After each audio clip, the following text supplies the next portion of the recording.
I have something I need to tell you guys today. I was a very confused child growing up. I wore slightly different clothes. I spoke a little differently with a little accent. And I was just different than the other guys. I was fortunate, though, at a young age to kind of figure out what was going on.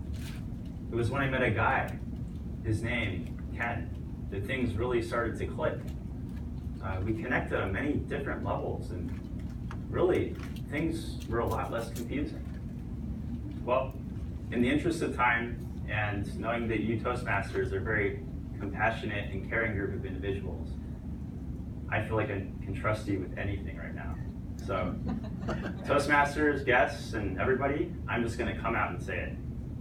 I, Jeff Morey, am positively 100% multicultural. Yes, it's true, I'm multicultural. It all started in a hospital in Tokyo, Japan. You ever hear a baby who's getting swapped at birth?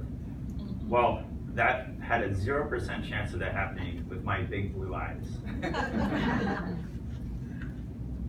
Shortly after I was born, my mom and dad were in the hospital room with me, and the nurse walks in. She asked my dad, Mori-san desu ka? Are you Mr. Mori? Like Japanese? No, sorry. You see, I am half Japanese, but my last name is actually Italian. It's very confusing, it's okay. Okay, whatever. Mori-san, what will be the name of your son? His name is Jeffrey. It was at that moment that he realized that they had not discussed the middle name for me yet, and they wanted to name me with a middle name. He quickly on his feet turned to my mom and asked her, hey, don't you think you could be a little bit more involved here?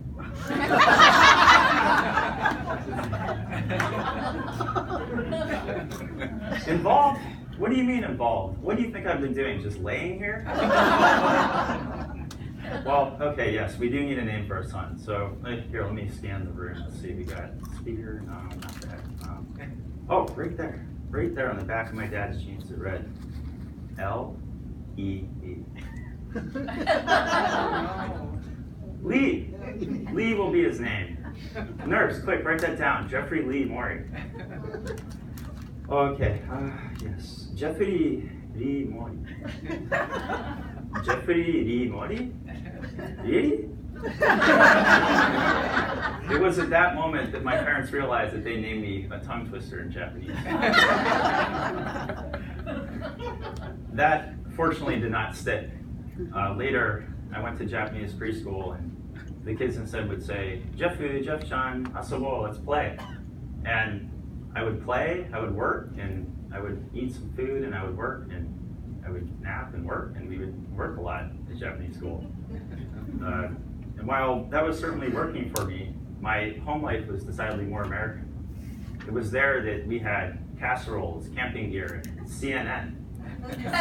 I would flip the channel between my friends, Larry King, and all my friends on the show Friends.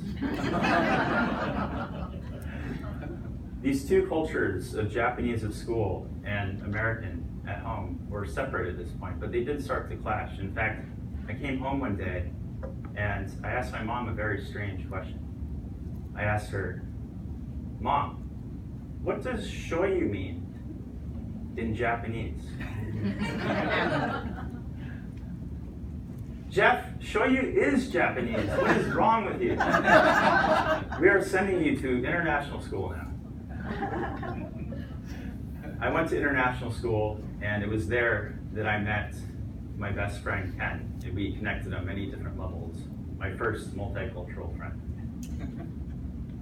They say in Japan, derukugi wa utareru, which means the nail that sticks out gets hammered down. And for me, I felt this very figuratively, but also very physically, as I was growing as a little boy growing taller and taller above the crowds of people, hitting my head on the doorways and ceilings of Japan.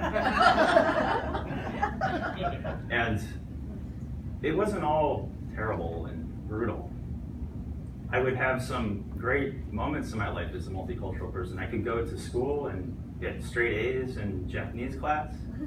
I could go down to the resorts here at Waikiki even and just listen to the Japanese tourists about how they really feel about America. And perhaps my greatest achievement was when I was able to sign on my college application under ethnicity for Asian/Pacific Islander. And then sign it with my seemingly Japanese last name, Mori. Boy, were they surprised when their Asian Pacific Islander showed up to orientation with big blue eyes. Thank you.